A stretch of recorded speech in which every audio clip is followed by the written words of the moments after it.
What's going on, everybody? Is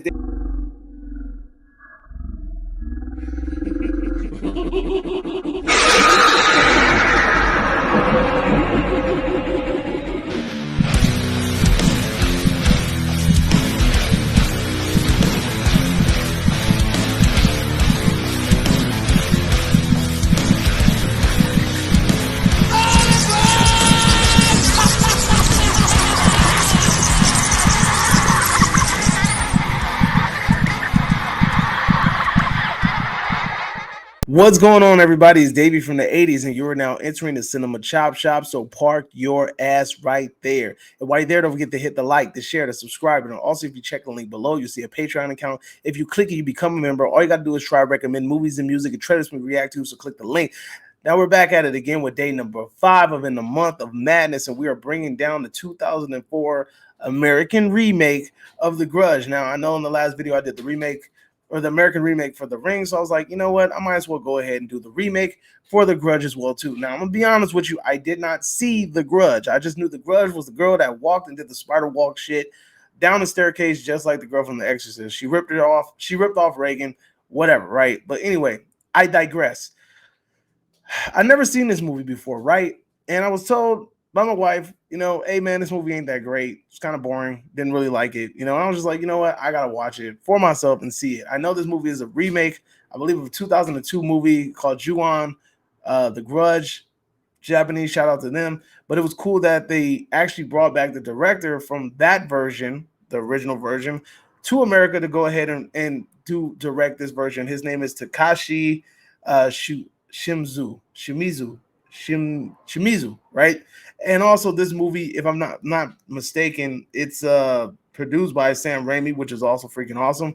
And I mean, watching this movie, there was bits and pieces I liked about it, but I really feel like the fact that the movie wasn't told in sequence, that it kind of threw me off, and I kind of like checked out from time to time.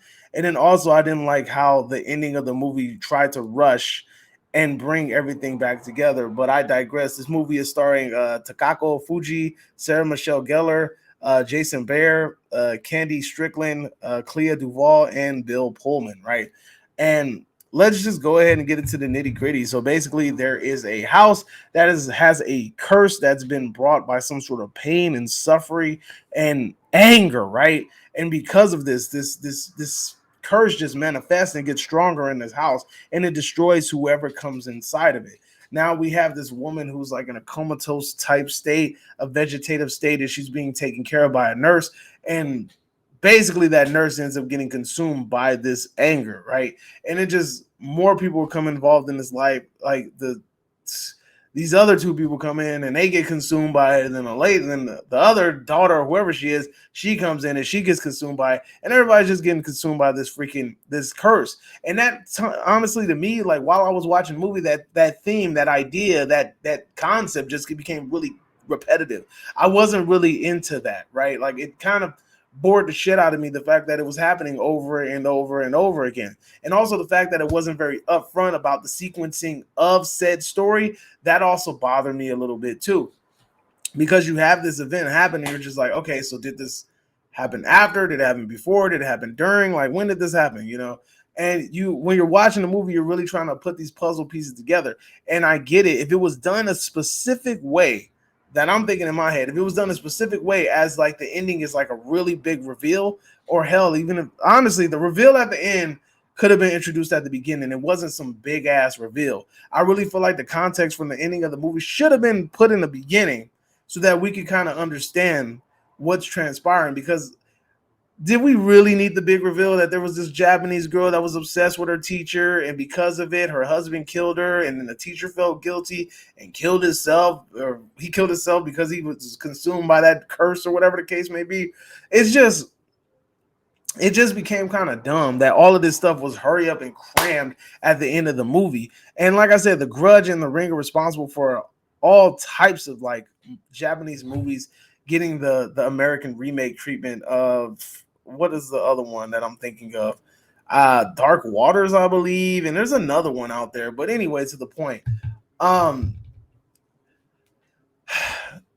The movie is an interesting movie. Like, I'm not even gonna hold it. Like, it's not interesting from the concept of like the idea of the movie is cool, like the curse and how it manifested and how it devours people and it makes them crazy or it just puts them in a comatose state. That's cool, you know. Girl getting her jaw ripped off, that was dope and everything too. The problem that I have with this movie, like I said, the fact that the way that they decided to tell the story, and I mean, this movie made tons of fucking money on a $10 million budget and pulled in 187 million, which is freaking amazing, and that's why we got like 3 or 4 of these bitches, right? And I remember even watching the last Grudge movie. I got tickets to see a pre-screener of that thing. I saw that almost a year before it came out. And also I was watching this movie and I was like, yo, this shit is not told right. It's just told in such a boring state. Like, I really wish that they would have put a little bit more time into trying to like get the storytelling together. You get what I'm saying? But again, I really wish that I would have had more fun with this movie. Sad to say, I really didn't. But at the same time, I cannot deny the fact that this movie is a staple. You know what I mean? The Grudge and The Ring really came in at a time frame where remakes weren't really a big thing. And then on top of that, a foreign remake. So for a foreign remake to come in and make as much noise as this movie did, I'm not even going to hold you. Like, that's a big thing. It's just like me. Like, I think a couple of years ago when I did the Blair Witch Project, like rewatching the Blair Witch Project, it aged very horribly. But at the same time, like, I cannot deny its impact on cinema. You know, just like I can't deny this movie's impact on cinema, and also like, you know, Kayako, however you say her name, the spirit, the vengeful spirit. I mean, she's iconic as well too. Everybody knew about the Grudge Walk. Everybody knew about the, everybody knows about the little kid doing the little cat noises. You know, these are just the white face with the black eyeliner, looking like, you know, the little emo kids or the goth kids from South Park.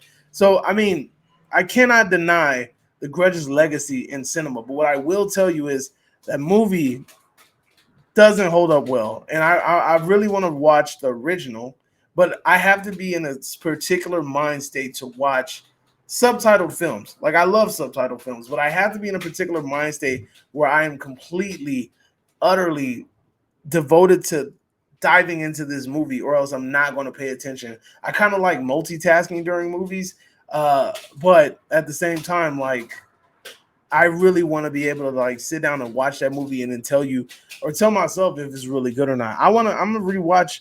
I'm gonna watch the Japanese version and I'm gonna see how it holds up, because this American version ain't it, player. But like I said, I have to give it a shout out because it is iconic, and that is my day number. What am I at? What freaking day am I on? That is my day number 5 pick for in the month of madness. Tune in tomorrow to go ahead and see what next theme I have coming up next. So I see you guys tomorrow. Adios, homies.